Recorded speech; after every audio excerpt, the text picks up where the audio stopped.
Um, so next up, we have Hiral Patel, who is currently in her third year at the Masters of Architecture at the National University of Singapore. And during her time at Daniels, she was involved with the Daniels Art Directive and the Architecture and Visual Studies Student Union. So, Hiral, you can now share your screen. Okay, can you see my screen? Yep. Okay. Hello, I'm Hiral, and I'm currently talking to you from Singapore, so I'm ahead of you all. It's currently November 4, early morning. But before I begin with my showing my portfolio, I wanted to say that NUS portfolio was actually really different because they asked for 20 individual pages instead of spreads. And so, since it was so short, I had to make it really condensed. So the first page, I started with a really simple like portfolio and my name, and then this image from a project that I was really attached to at the time because this was just I was making the portfolio just after this project was finished, and I did spend quite a lot of time doing this project. So I decided to put it as my cover page. For my index. So since it was a short portfolio, I only decided to put 4 projects. They are from different years. So the first one is from year 4, then the second and the third are from year 3, and I also decided to include one from year 2 just to show my growth throughout the years and also the diversity of projects because that is something that I'm interested in. The first one is an artsy project, not very much an architectural project. And the second and third are more traditional architecture projects. And the fourth one is urban. So yeah, that is something that I'm interested in, like art representation, and architecture and urbanism. So I decided to have this diversity in my portfolio. Um, so the next page. The first project was articulating voids. This is the project that is featured on my cover page, and it was, as I said, not very architecture. These were the only architecture drawings that I made for this project, and they're quite simple. But the idea for this project was to take something from a photographic evidence of a house, some object from that, and create uh, that one-on-one original, and then make a duplicate out of it. You'll see next.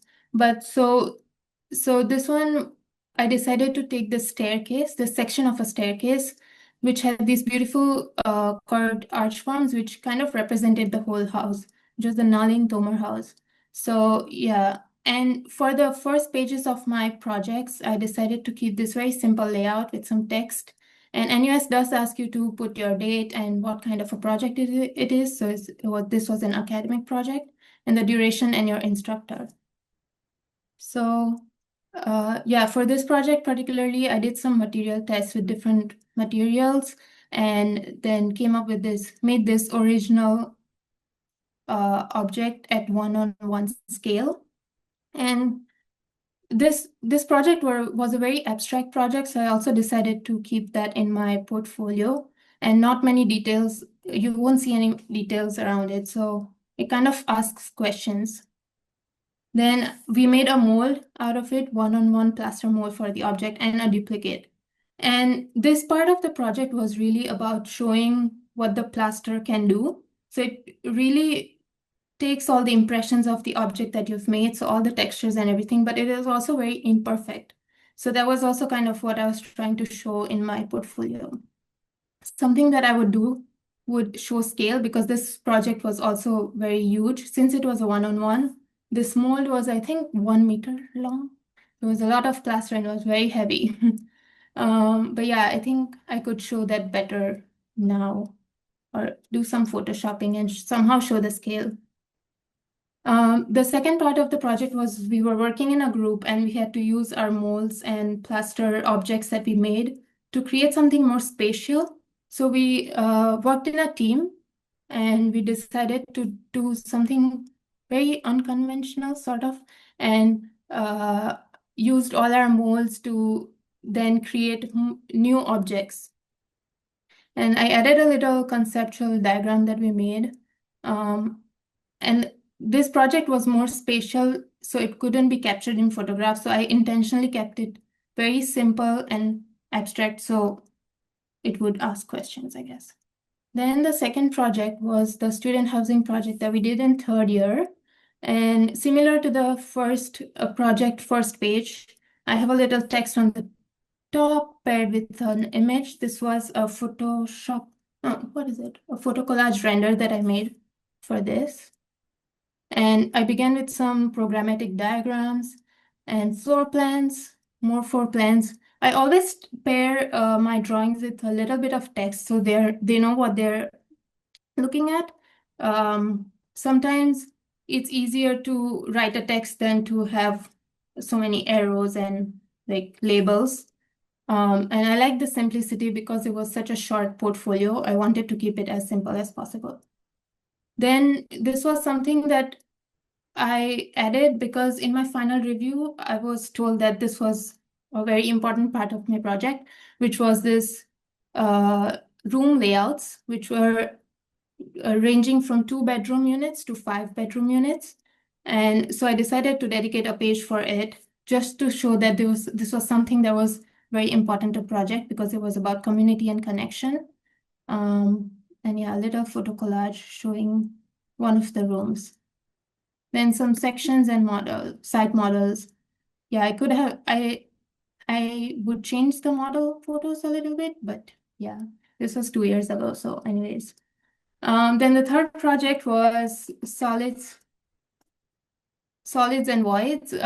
This was a housing project in the Kensington, and this was so similarly. This first page is text paired with a photo. Then this was based on a precedent study, which was the Yokohama apartment by On Design Partners. And we did a study model for that.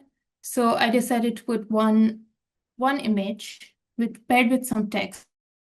So this study model basically had a dichotomy of like the public spaces in the bottom and private residences in the top. This is what translated into my project and in this conceptual diagram. This house I designed was for a sculptor. So I decided to use some like sculpting techniques, I guess. And decided to use the concept of solids and voids. So all the voids of the bottom part become the solids for the top part. So the bottom is the public and the top is the private residences. Yeah, paired with some floor plans and sections and elevation. For this, I kept the drawings really simple as well. But this elevation shows very simply that the bottom part is a public open with the door and the top part is concealed private residence. Then I made a sectional model and yeah, blasted it up on the page. But yeah, you can see the solids and voids acting here very clearly. So yeah, this was something I really wanted to show them. Then the last project was from my second year, and it was the drawing and representation project. It was not a design project per se, but the scale was too very big because it was an urban project. And my focus were these houses around the community center in this area. And we were tasked to represent them, identify patterns in the area. So I did a typological study of the garages of all the houses. And then next is some massing additions that could be added. And then the next page was just a drawing showing that this massing would thus increase density in this area. Yeah, so this was also a very simple project, but it was in my second year, so kind of to show the growth that I had over the years. Yeah, and then I ended with this rear side of my model from fourth year to finish it off. NUS did ask me to send a physical portfolio, so I had to mail it to them from Toronto. So, and because they asked for 20 individual pages, I was really having fun and I just printed 20 individual pages and sent it to them by mail. So, but yeah, so that is one of the necessary things that NUS asks you to do. And I think the selling point or what made it for me would be the interview, because in the interview, they also talk about the portfolio. So the interviewer asked me a lot of questions. It was like a 15-minute interview, and we spent about 10 minutes talking about the portfolio. So it's good that you can keep it a little bit abstract, so they would have questions at the end. Um, yeah, and since it's a short portfolio, I would suggest not adding like everything.